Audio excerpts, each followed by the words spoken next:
This is Nationite's BQ2 Portable Bluetooth speaker. This is speaker comes with a micro USB cable, a male-to-male auxiliary cable, and that's it. There are no instructions other, and I'll show you the back of the box, other than this little illustration that's provided on the back of the box. Me personally, I think there should be an instruction manual included with this that kind of details the various functions and operations of the speaker, but unfortunately that's not included with this. This BQ2 speaker is kind of the big brother of Nationite's BQ1, which is a much smaller speaker that they came out with before this. This particular speaker has kind of a hard silicone outer shell around the edges with a hard plastic back on the back here. And the speaker is about 6 inches long, 2 3/4 inches high, and about 2 inches wide. But it feels solid and durable. It's fairly lightweight. It's about 10 ounces roughly for the speaker. Charging itself takes about 2 hours to do, and you get roughly 5 hours of playing time. Now on the bottom, there's a nice non-skid pad on the bottom to keep it from sliding around. And it really sticks pretty well to like a table or a desk or whatever. On the back of the speaker are the little Bluetooth LED or power LED, the power switch, the micro-charging cable, the headphone jack, and then a TF card slot. I'm going to flip on this Prepared.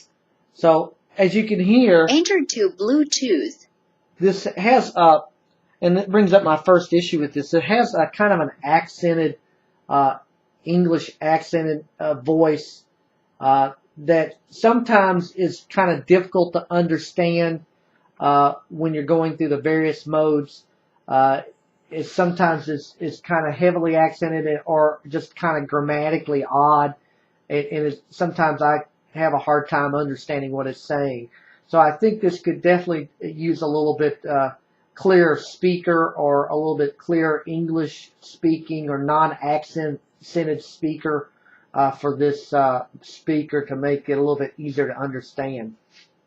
On the top of this speaker are the 4 buttons. So you have the answer hang up button, the next back and volume buttons, and then the mode play pause button. There's also a microphone port here at the top.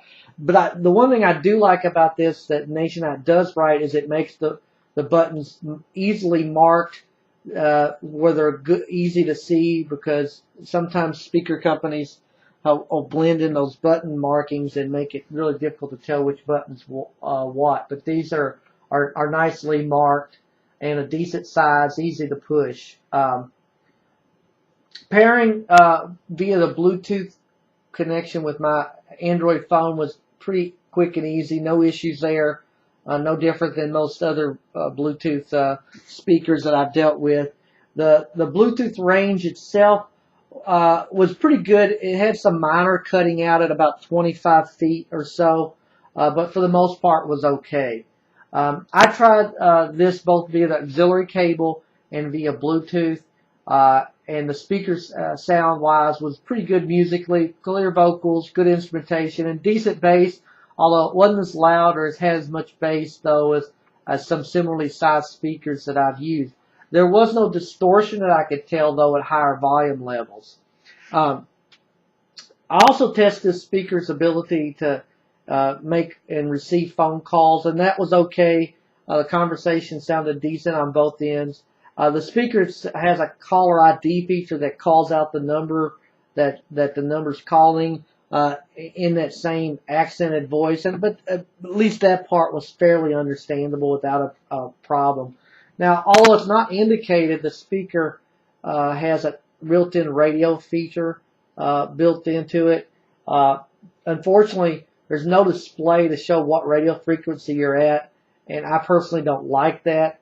I would much rather see like a little bitty display indicating what radio station you're accessing.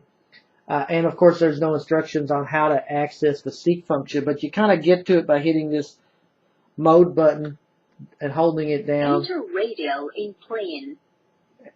And there we go. I think we're at the radio. But the one thing that was kind of weird for me is when I initially hit the radio button.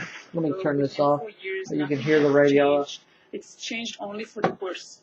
When I initially hit the radio function, I got mostly static, and I did some searching, never could find anything, and then I hit the button a second time, and I started getting a radio reception. I think the speaker, and I can't say this for sure because there was no display to tell me where I was at, but was in AM mode instead of FM mode. So, but once I did that a second time, I was able to pick up several radio stations when I searched. And for the most part, they came in clear, especially if I used the auxiliary cable that came with it as an antenna plugged into the back.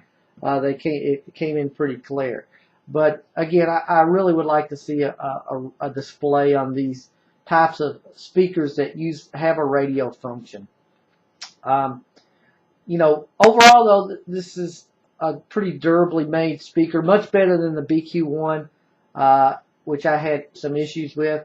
It has pretty good sound, although not as strong as others I've heard. Phone calls were pretty clear. The radio stations, you know, is pretty decent. But again, there's a few issues. I mean, there's no instructions, which I don't like on any electronic device other than the illustration in the box. The speaker mode voice is heavily accented and sometimes hard to understand. And there's some minor interruptions on the Bluetooth at 25 feet. And the lack of a display makes the radio feature less user-friendly than it really needs to be. I give this 4 stars.